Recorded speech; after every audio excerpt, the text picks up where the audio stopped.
बलि को बांधा गया था, वही पवित्र धागा मैं तुम्हारी कलाई पर बांधती हूँ, जो तुम्हें सदा के लिए विपत्तियों से बचाएगा। मान्यता है कि इस मंत्र का जाप करते समय भाई की कलाई पर राखी बांधने से भाई बहन का रिश्ता बहुत अधिक मजबूत होता है और भाई को लंबी उम्र का आशीर्वाद मिलता है। इस मंत्र के शुभ प्रभाव से भाई जीवन में खूब तरक्की करता है। द्रौपदी ने बांधी राखी, उन्होंने भी राखी बांधी। इस पर्व पर कई पौराणिक मान्यताएं भी जुड़ी हुई हैं।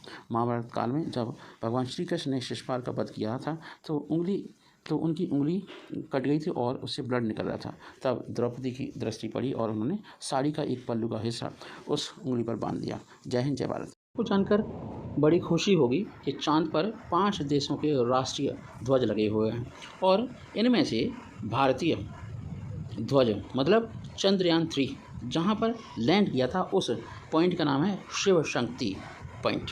भारत का मिशन मून चंद्रयान-3 लॉन्च हो चुका है।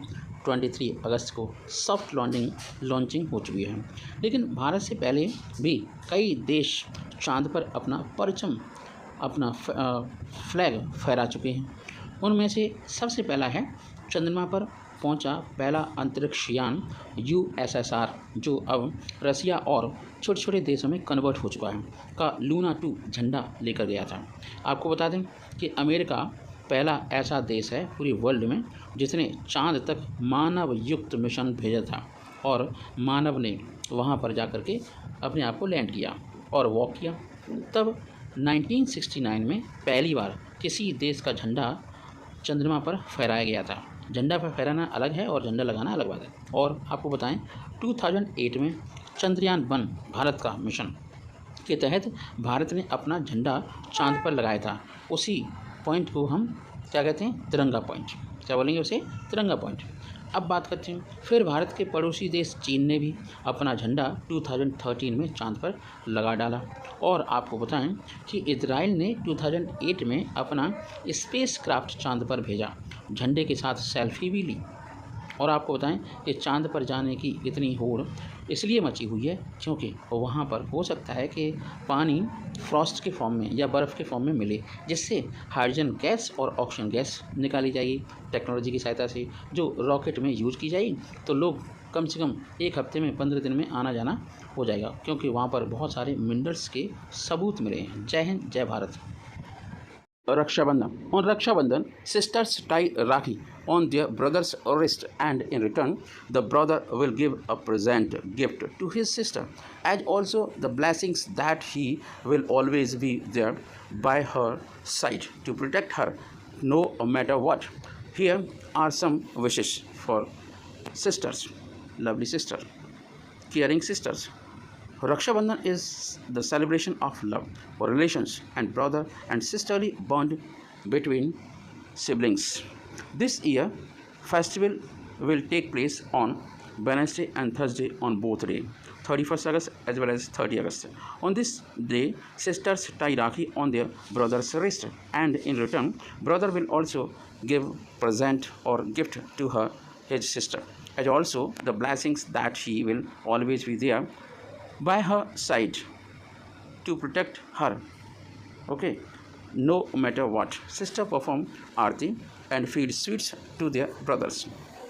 If you are lucky, yes, I am lucky, you will be in the company of your family this Raksha Bandhan. However, if one account of the important scenario or relating health and also safety measures, you know that our togetherness is like an invisible thread which is winded by our love. Happy Raksha Bandhan. You have always been my best friend, holding my hand, making sure the road I traveled on was free of the obstacles. There cannot be a better brother than you in the whole world. Wishes you the best in the life always. Happy Raksha Bandhan. Dearest sister, this Raksha Bandhan, I promise I will always have your back and I will catch you if you ever fall. You will always find me standing by your side no matter what. Happy Raksha Bandhan. I have always confided in you, and you have always given me the confidence and strength to do so many amazing things in my life. I hope I can do the same for you. Happy Rakshabandhan. जय। आपको बताएं, इसरो से पहले सूरज पर बहुत सारे देशों ने अपने सन मिशन को भेजा है, लेकिन आपको बताएं कि इसरो भी कम नहीं है और स्पेस की दुनिया में चंद्रयान 3 की सफलता के बाद हर कोई इसरो के वैज्ञानिकों का लोहा मान रहा है और इसरो की हर जगह चर्चा हो रही है। आपको बताएं कि अब सूर्य के राज खोलने 2 सितंबर को इसरो का अपना आदित्य L1 मिशन लॉन्च करने जा रहा है। इसरो काफ़ी फेमस हो चुका है, पूरी दुनिया में लोग उसी की बात कर रहे हैं। बहुत सारे स्पेस वैज्ञानिक इसरो की हर एक्टिविटी को ऑब्जर्व करने की कोशिश कर रहे हैं। और जाने आपको बता दें कि आने वाले टाइम में इसरो पर कोई ना कोई एक मूवी जरूर बनेगी। इस मिशन में 368 करोड़ रुपए की लागत आएगी सन मिशन में, जिसे हम आदित्य L1 कहते हैं, और इसे धरती सूर्य की व्यवस्था के लॉन्ग्रेंज बिंदु फर्स्ट के चारों तरफ हेलो ऑर्बिट में रखा जाएगा। यह सूरज से करीब 15 लाख किलोमीटर दूर है। यहाँ से बिना दिक्कत या ग्रहण के सूर्य को देखा जा सकता है। और आपको बताएं कि सूर्य से काफ़ी मात्रा में पराबैंगनी किरणें अल्ट्रावायलेट रेज निकलती हैं और इस टेलीस्कोप SUIT से 2000-4000 एंगस्ट्रॉम की वेवलेंथ की पराबैंगनी किरणों की स्टडी की जाएगी। आपको बताएं कि इससे पहले हमारे प्यारे भारत के द्वारा आदित्य L1 भेजा जाए, उससे पहले बहुत सारे और देश भी हैं जो सन पर अपने सूर्य मिशन को भेज चुके हैं। वो कौन कौन से देश हो सकते हैं, उन मिशन के क्या नाम हैं? आपको बताएं कि अब तक सूरज पर करीब 22 मिशन भेजे जा चुके हैं। भारत पहली बार सूरज पर रिसर्च करने के लिए आदित्य L1 भेज रहा है। और आपको बताएं, मिशन भेजने वालों में अमेरिका, यूरोपीय यूनियन और जर्मनी शामिल है। नासा की तरफ से सबसे ज़्यादा मिशन सूरज पर भेजे गए हैं। नासा के साथ मिलकर साल 1994 में यूरोपीय स्पेस एजेंसी ने पहल सन मिशन लॉन्च किया था। आपको बताएं, नासा के पार्कर सोलर प्रोब ने तो सूर्य के करीब 26 बार उड़ान भरी है। 2001 में नासा ने जेनेसिस मिशन लॉन्च किया था। इसने सूर्य के चक्कर लगाए और इसी दौरान सौर वायु के सैंपल इकट्ठा भी किए और पृथ्वी पर भेजे। जय हिंद, जय भारत। आर्टिकल 370 से संबंधित एक बहुत बड़ी बहस चल रही है सुप्रीम कोर्ट में, और इसी पर एक बढ़िया सी कमेंट्री सामने को आई है। CGI चंद्रचूड़ ने एक टिप्पणी की और सरकार से कहा कि आज तो आप बहुत खुश रहे होंगे। मतलब आर्टिकल 370 पर 20 से ज़्यादा याचिकाकर्ताओं की दलील पूरी होने के बाद अब सुप्रीम कोर्ट में सरकार दलील रख रही है। चीफ जस्टिस चंद्रचूड़ ने ऐसी बात कही जो सरकार को काफ़ी सुकून दे सकती है। जी हाँ, 35A के प्रावधानों का जिक्र करते हुए CGI ने कहा कि लोगों को प्रमुख अधिकारों से वंचित कर दिया गया था और वंचित लोगों की सुनवाई बिल्कुल नहीं की जा रही थी। आर्टिकल 370 को समाप्त किए जाने के अपने फैसले पर सरकार आज काफ़ी खुश हो गई, क्योंकि 1 दर्जन से ज़्यादा याचिकाओं पर सुनवाई के दौरान अब सरकार की बात भी रखी जाएगी, सरकार को भी सुना जाएगा। जस्टिस चंद्रचूड़ ने कुछ ऐसी बात कही है जिससे फैसले की ज़रूरत और महत्ता समझ में भी आती है। CGI की टिप्पणी से इधर कुछ विपक्षी दल और कश्मीर के नेता इस फैसले के लिए सरकार को घेरते रहे। 28 अगस्त को सुप्रीम कोर्ट के चीफ जस्टिस DY चंद्रचूड़ ने कहा कि संविधान के अनुच्छेद 35A ने जम्मू कश्मीर में रहने वाले लोगों को कुछ प्रमुख संवैधानिक अधिकार से वंचित कर दिया था। उन्होंने ये भी कहा कि अवसर की समानता और राज्य सरकार में रोजगार और ज़मीन खरीदने का अधिकार, ये सब अनुच्छेद नागरिकों से छीनता है, क्योंकि जम्मू कश्मीर के निवासियों के पास विशेष अधिकार हैं और गैर निवासियों को बाहर रखा गया है। चीफ जस्टिस केंद्र सरकार के उस रुख पर भी सहमति जताई कि भारतीय संविधान एक ऐसा दस्तावेज है जो जम्मू कश्मीर के संविधान से कई गुना ऊपर है। उसकी वैल्यू कुछ और है, क्योंकि ये 140 करोड़ लोगों का संविधान है। केंद्र जो सरकार है केंद्र में, उसने अपना तर्क रखा। अनुच्छेद 370 रद्द नहीं होने पर जम्मू कश्मीर के लोगों को सरकार की कल्याणकारी योजनाओं का फ़ायदा नहीं मिल पा रहा था। सुप्रीम कोर्ट ने भी माना कि जम्मू कश्मीर के लोगों को विशेष अधिकार दिए गए, जिसके कारण देश के बाकी लोग मूल अधिकारों से वंचित रह गए। सुप्रीम कोर्ट ने स्पष्ट कहा कि धारा 35A ने लोगों के मूल अधिकार छीने हैं। और आपको बता दें कि अनुच्छेद 370 पर भी बहस के साथ साथ 35A पर भी बातचीत चल रही है। जम्मू कश्मीर को विशेष दर्जा देने वाले अनुच्छेद 370 को निरस्त करने को चुनौती देने वाली कई याचिकाएं सुप्रीम कोर्ट में दाखिल हुई थीं। हम सब जानते हैं कि सुप्रीम कोर्ट से सरकार के लिए बहुत अच्छी खबर आई। हम ये भी जानते हैं कि सरकार ने अगस्त 2019 में ही अनुच्छेद 370 के साथ 35A को समाप्त कर दिया था। आर्टिकल 35A के तहत जम्मू कश्मीर के विधानमंडल को स्थायी निवासियों को परिभाषित करने, उन्हें रोजगार, अचल संपत्ति और निपटारे के मामले में विशेष अधिकार और विशेषाधिकार प्रदान करने की अनुमति दी गई थी। सुप्रीम कोर्ट ने सोमवार को स्पष्ट लहजे में कहा कि 2019 में जम्मू कश्मीर से खत्म की गई धारा 35A ने देश के बाकी हिस्सों में रहने वाले नागरिकों के मूल अधिकारों को छीना था और ये अधिकार काफ़ी इंपॉर्टेंट थे। आर्टिकल 35A जम्मू कश्मीर विधानसभा को राज्य के स्थायी निवासी की परिभाषा तय करने का अधिकार देता था। जम्मू कश्मीर के नागरिकों को कुछ खास अधिकार मिले। 1954 में इसे राष्ट्रपति के आदेश के माध्यम से संविधान में जोड़ा गया था। 1956 में जम्मू कश्मीर का संविधान बनाया गया था और इसमें स्थायी नागरिकता की परिभाषा तय की गई थी। इस संविधान के अनुसार स्थायी नागरिक वही है जो 14 में 1954 को राज्य का नागरिक रहा और कानूनी तरीके से राज्य में अचल संपत्ति खरीदी हो। इसके अलावा वह शख्स जो 10 वर्षों से राज्य में रह रहा हो, 1 मार्च 1947 के बाद राज्य से माइग्रेट होकर चले गए हों, लेकिन प्रदेश में वापस रीसेटलमेंट परमिट के साथ आए हों। सबसे बड़ी बात तो ये खटक रही है कि जम्मू कश्मीर के संविधान के मुताबिक राज्य के स्थायी निवासी की परिभाषा में किसी भी तरह के बदलाव के अधिकार वहाँ की विधानसभा को ही था। वह 2/3 बहुमत से इसमें संशोधित कर सकती थी।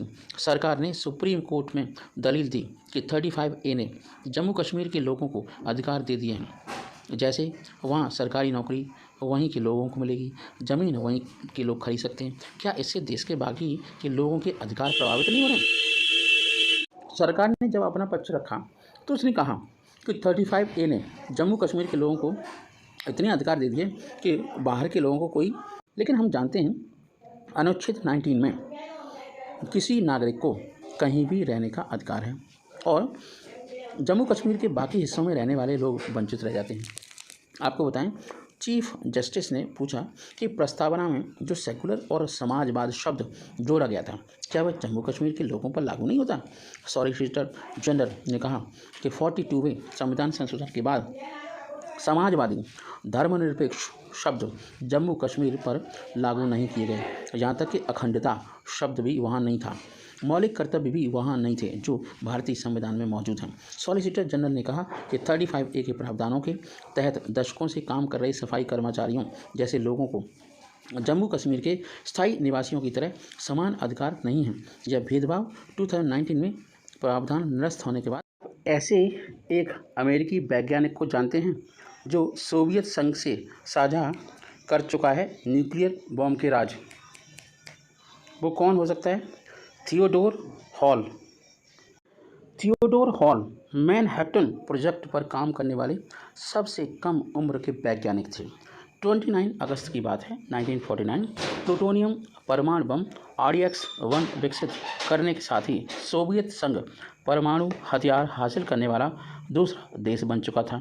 आपको बताएं कि CIA का अनुमान ये था कि सोवियत संघ 1953 से परमाणु हथियार, इस हथियार के विकसित होने के बाद सोवियत संघ परमाणु हथियार हासिल करने वाला दूसरा देश बन गया था। CIA का अनुमान ये था कि सोवियत संघ 1953 से पहले परमाणु हथियार हासिल नहीं कर पाएगा, क्योंकि रूस ने साल 1949 में सफलतापूर्वक परमाणु परीक्षण करके पश्चिमी ताकतों को हैरान कर दिया था। सबसे पहला या सबसे ज़्यादा हैरानी की बात तो ये थी कि रूस को परमाणु शक्ति बनाने में एक अमेरिकी वैज्ञानिक थियोडोर हॉल भी शामिल थे, जो सोवियत संघ को परमाणु हथियारों के बारे में गुप्त जानकारी मुहैया कराते थे। एक सच ये भी है कि थियोडोर हॉल के अलावा कुछ दूसरे अमेरिकी वैज्ञानिकों ने भी सोवियत संघ को परमाणु रहस्य सौंपे थे। असल सवाल तो ये है कि न्यूयॉर्क में पैदा हुए हार्वर्ड से शिक्षा हासिल करने वाले परमाणु वैज्ञानिक सोवियत संघ के जासूस कैसे बन गए? जब किसी का शोषण होता है तो ऐसा होता है। कैप्शन सोवियत संघ ने पहला परमाणु विस्फोटक कजाकिस्तान में किया था। यह कोई संयोग नहीं था, यह सोवियत संघ का पहला परमाणु परीक्षण था, एटॉमिक टेस्ट था। उस परमाणु बम जैसा था जिसे अमेरिका ने 9 अगस्त 1945 को जापानी शहर नागासाकी पर इस्तेमाल किया था। अमेरिकी परमाणु बम का डिज़ाइन खुफिया मैनहट्टन प्रोजेक्ट से सोवियत संघ के हवाले किया गया था। मैनहट्टन प्रोजेक्ट परमाणु हथियार के उस कार्यक्रम का खुफिया नाम था जो अमेरिका ने ब्रिटेन और कनाडा के साथ मिलकर बनाया था। ये काफ़ी विध्वंसक, डरावना था। परमाणु हथियार कार्यक्रम की गोपनीयता महत्वपूर्ण थी। पूरे देश में शायद कुछ दर्जन लोग ही होंगे जिनको नहीं पता था कि मैनहट्टन प्रोजेक्ट में क्या चल रहा है। थियोडोर हॉल भी उन कुछ दर्जनों लोगों में से एक थे जो यह जानते थे कि मैनहट्टन प्रोजेक्ट क्या मतलब है, क्या चल रहा है। थियोडोर हॉल का जन्म 20 अक्टूबर 1925 को न्यूयॉर्क के एक व्यवसायी के घर हुआ था। उनकी मां एक घरेलू महिला थी। ये वो समय था जिसे इतिहास में ग्रेट डिप्रेशन के तौर पर जाना जाता है और उस समय अमेरिकी नागरिकों का जीवन कठिनाइयों से भरा हुआ था। लेकिन देश के खराब हालात थियोडोर हॉल को गणित और भौतिकी में उच्च शिक्षा प्राप्त करने से नहीं रोक सके। सोवियत संघ ने फैटमैन नामक अमेरिकी परमाणु बम जानकारी चुरा ली। ये बम था जिसका प्रयोग नागासाकी पर किया गया था। 16 वर्ष की उम्र में थियोडोर हॉल को हार्वर्ड यूनिवर्सिटी में दाखिला मिल गया, जहाँ से उन्होंने साल 1944 में अपनी ग्रेजुएशन कंप्लीट कर ली। हार्वर्ड यूनिवर्सिटी में शानदार प्रदर्शन की वजह से थियोडोर हॉल पर अमेरिकी अधिकारियों की नज़र पड़ी, जो अपने परमाणु कार्यक्रम के लिए प्रतिभाशाली लोगों को तलाश कर रहे थे। अमेरिकी अधिकारियों ने थियोडोर हॉल का पहला इंटरव्यू लॉस एलामोस लेबोरेटरी में लिया। कहा जाता है कि थियोडोर हॉल का इंटरव्यू लेने वाले अमेरिकी अधिकारी को इस बात का नहीं पता था कि थियोडोर हॉल की एक भर्ती और हो चुकी है। थियोडोर हॉल मार्क्सवादी छात्र संघ के सदस्य थे और हॉस्टल में उनका रूममेट सेवले साक्स थे, जो एक रूसी अप्रवासी के बेटे थे। सेवले साक्स न्यूयॉर्क में पैदा हुए, लेकिन वह एक कम्युनिस्ट थे। सेवले साक्स ने ही थियोडोर हॉल को सोवियत संघ के लिए काम करने के लिए राजी किया था और परमाणु हथियारों के बारे में सारी गुप्त जानकारी सेवले साक्स के माध्यम से सोवियत संघ तक पहुंचाई गई। थियोडोर हॉल को डर था कि परमाणु हथियारों पर अमेरिका का एकाधिकार हो जाएगा। वह युवा परमाणु वैज्ञानिक होने के साथ साथ कुछ और सोचते थे। थियोडोर हॉल ने लॉस अलामोस लेबोरेटरी से सोवियत संघ को जो पहला परमाणु रहस्य भेजा था, वह प्लूटोनियम परमाणु बम के बारे में नई जानकारी थी, जिसे उन्होंने अपने मित्र सेवले साक्स के माध्यम से सोवियत संघ को पहुंचाई थी। अपनी मृत्यु से 2 साल पहले 1997 में न्यूयॉर्क टाइम्स में प्रकाशित एक लेख में बयान दिया गया कि थियोडोर हॉल ने कहा था, उन्हें डर है कि परमाणु हथियारों पर एकाधिकार स्थापित हो जाएगा, इसलिए शक्ति संतुलन बनाए रखने के लिए सोवियत संघ के पास भी परमाणु हथियार होना जरूरी है। उस समय सोवियत संघ अमेरिका का सहयोगी था। थियोडोर हॉल ने कहा कि सोवियत संघ ने बहादुरी के साथ नाजी हिटलर से लड़ाई लड़ी और उसके लिए उसे भारी नुकसान भी उठाना पड़ा और सोवियत संघ ने शायद पश्चिमी सहयोगियों को नाजी जर्मनी के हाथों हारने से बचाया। मैनहट्टन प्रोजेक्ट की गोपनीयता के बारे में सख्त नियम बनाए गए थे। सोवियत संघ में जिन लोगों को वह प्लूटोनियम बम के बारे में महत्वपूर्ण जानकारी भेज रहा था, वो लोग थियोडोर हॉल को द यंगस्टर कहते थे। अमेरिका ने जापान के नागासाकी पर जो परमाणु बम गिराया था वह प्लूटोनियम था, जबकि हिरोशिमा पर गिराया गया था बम यूरेनियम था। ये दोनों में अंतर था। पीएम मोदी ने मिजोरम पर जिस बमबारी का जिक्र किया था वो हम आपको दूसरे वीडियो में बताते हैं। जैसा कि हम जानते हैं कि द्वितीय विश्व युद्ध में अमेरिका और सोवियत संघ का एक ही दुश्मन था, लेकिन इसका मतलब यह नहीं है कि दोनों देश एक दूसरे के जासूसी नहीं कर रहे थे। दरअसल बात साल 1943 की है, जब अमेरिका में सोवियत संघ की जवाबी जासूसी के लिए बेनोना नामक एक प्रोजेक्ट शुरू किया गया। बेनोना काफ़ी फेमस प्रोजेक्ट रहा है। दिसंबर 1946 में अमेरिकी कोड ब्रेकर्स सोवियत संघ के गृह मंत्रालय के गुप्त संचार को समझने में कामयाब हो गए थे। इससे अमेरिका को पता चला कि उसके खुफिया मैनहट्टन प्रोजेक्ट में भी सोवियत जासूस मौजूद है। साल 1950 में जब FBI एजेंट उन तक पहुंचे उस समय थियोडोर हॉल शिकागो यूनिवर्सिटी में PhD कर रहे थे। थियोडोर हॉल साल 1950 में शिकागो यूनिवर्सिटी में PhD करने के दौरान उनकी पहचान हो गई और ये मास्को के सहयोगी हैं और FBI एजेंट उन तक पहुंच गए। इससे एक साल पहले मैनहट्टन प्रोजेक्ट पर काम करने वाले एक जर्मन वैज्ञानिक क्लाउस फुर्च को गिरफ्तार किया गया था और उन्होंने स्वीकार किया था कि उन्होंने दुश्मन को अमेरिकी परमाणु रहस्य दिए थे। हालांकि FBI थियोडोर हॉल और उनके दोस्त सेबले साक्स से कबूलनामा प्राप्त करने में असमर्थ रहे क्योंकि वो नहीं दे पाए। किसी और जासूस ने थियोडोर हॉल का नाम नहीं लिया, न ही खुफिया निगरानी में ऐसा कोई संकेत मिला था।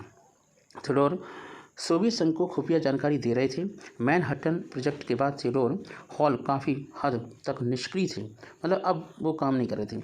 अमेरिकी अधिकारियों के पास मास्को तक पहुंचने के लिए तमाम कनेक्शन मौजूद थे जिन्हें सबूत के तौर पर पेश किया जा सकता था, लेकिन अमेरिकी अधिकारी अदालत में यह नहीं बताना चाहते थे कि उन्होंने सोवियत संघ के गुप्त संदेशों को पढ़ने में महारत हासिल कर ली है। यही वजह थी कि थियोडोर हॉल बच गए, लेकिन थियोडोर हॉल और उनकी पत्नी को सुरक्षा की चिंता थी। थियोडोर हॉल ने न्यूयॉर्क के अस्पताल में शोधकर्ता की अपनी नौकरी छोड़ दी और इंग्लैंड में कैम्ब्रिज यूनिवर्सिटी में नौकरी की पेशकश कबूल कर ली और अपनी पत्नी के साथ इंग्लैंड चले गए। साल 1999 में थियोडोर हॉल की कैंसर की वजह से मृत्यु हो गई। थियोडोर हॉल साल 1984 में सेवानिवृत्त हुए, रिटायर्ड हो गए और एक शांति सेवानिवृत्त या रिटायर्ड जीवन जीने की कोशिश कर रहे थे। तभी उनके अतिथि ने उन्हें जकड़ लिया। साल 1996 में जारी किए गए दस्तावेजों से सोवियत संघ के साथ उनके संपर्कों का पता चला, लेकिन तब तक सेबले साक्स सहित सभी गवाहों की मुक्त मृत्यु हो चुकी थी।